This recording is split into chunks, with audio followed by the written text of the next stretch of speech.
Bwana Yesu asifiwe ndugu zangu. Ningelipenda tujifunze neno kidogo asubuhi ya leo.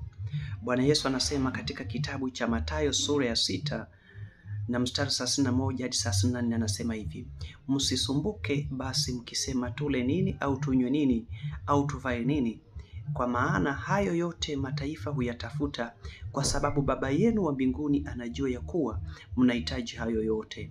Bali utafuteni kwanza ufalme wake na haki yake, na hayo yote mtazidishiwa. Basi msisumbukie ya kesho, kwa kuwa kesho itajisumbukia yenyewe, yatosha kwa siku maovu yake. Bwana Yesu apewe sifa. Kuna wakati unaweza kadhani kana kwamba ati Mungu ameniacha, ninahangaika, ninapambana, sipati chochote, Mungu ameniacha.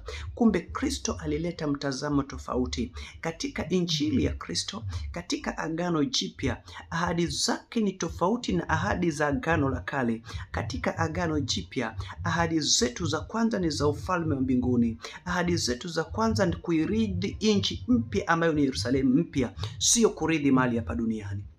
Na ndiyo maana wana wa Israeli walikuwa wanapigania nchi ile ya Kanaani, lakini sisi tunapigania nchi mpya ambayo ni Yerusalemu. Kwa hivyo utajiri wetu wa kwanza ni sharti uwe katika mikono ya Mungu, ni sharti uwe katika ufalme wa Mungu, ndiposa tukashuke katika mambo ya kidunia. Lakini kila wakati na kila majira yana kitu chake ambacho kinastahili kikaweze kutendeka. Kwa hivyo weka tumaini lako kwa Mungu, wala usikatishwe tamaa.